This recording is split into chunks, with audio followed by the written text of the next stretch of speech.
Bo malo delo res prineslo nova delovna mesta in koliko letih? Omejitve, ki smo jih dali na ravni delodajalcev, kažejo, če primerjamo z obsegom študentskega dela, ki je popolnoma neomejeno in predvsem z izkušnjami v trgovinski branži, kjer so podatki, da 7% delovnih ur koristijo v obliki študentskega dela, sedaj imajo pa z omejitvijo, da lahko to zgolj v obsegu 2%. To pomeni seveda, da bodo morali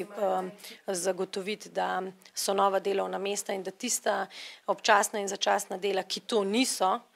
bodo morali seveda delodajalci ponuditi v drugi obliki, pri čemer tudi stroškovno ni več taka razlika, kot je bila med študentskim delom, ki je bilo popolnoma nezamejeno, in pa delovnim razmerjem se tukaj zmanjšuje ta stroškovni vidik, kar bo seveda delodajalec ob omejitvah in stroških seveda dvakrat razmislil, kakšna bo njegova odločitev. Sami smo zelo skeptični do uvedbe novih delovnih mest, namreč javna uprava zaenkrat ne planira novih zaposlitev, prav tako Gospodarska zbornica Slovenije v svojem sporočilu za javnost govori, da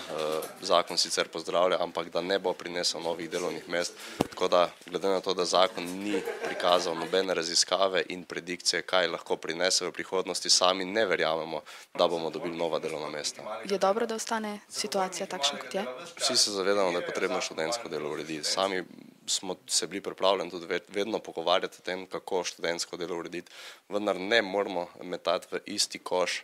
ljudi s popolnoma različnimi izhodiščem, ki nimajo urejenih socialnih transferjev, tako kot je potrebno, se pravi mladi, ki se šolajo, brezposelni ter upokojenci, tako da vsekakor ne moramo pristajati na tak zakon. Študentsko napotnico lahko po obstoječi zakonodaji uporabljajo samo študenti, na žalost je veliko zlorab na tem področju, pa potrebno je poudariti, da študentsko delo ni omejeno tako na ravni posameznika kot na ravni delodajalca, zato pač lahko nekdo dela in dejansko služi neomejen vir in seveda s tem pač si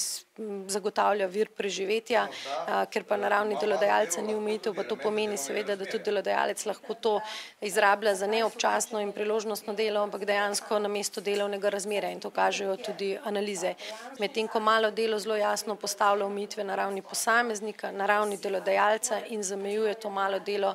na ravni občasnega in priložnostnega dela, kar je ključno in predvsem lahko ga opravljajo 3 različne kategorije, torej študenti in dijaki, brezposelne osebe in upokojenci. To so pa kategorije, ki imajo socialni status zagotovljeno drugje in z malim delom ne posegamo v njihov primarni status in je to dejansko za njih dodatna možnost. Predvsem gre za to, da brezposelnim omogoča to priložnost, da se srečajo z bodočimi delodajalci, za upokojence predstavlja možnost aktivnega staranja, za študente pa seveda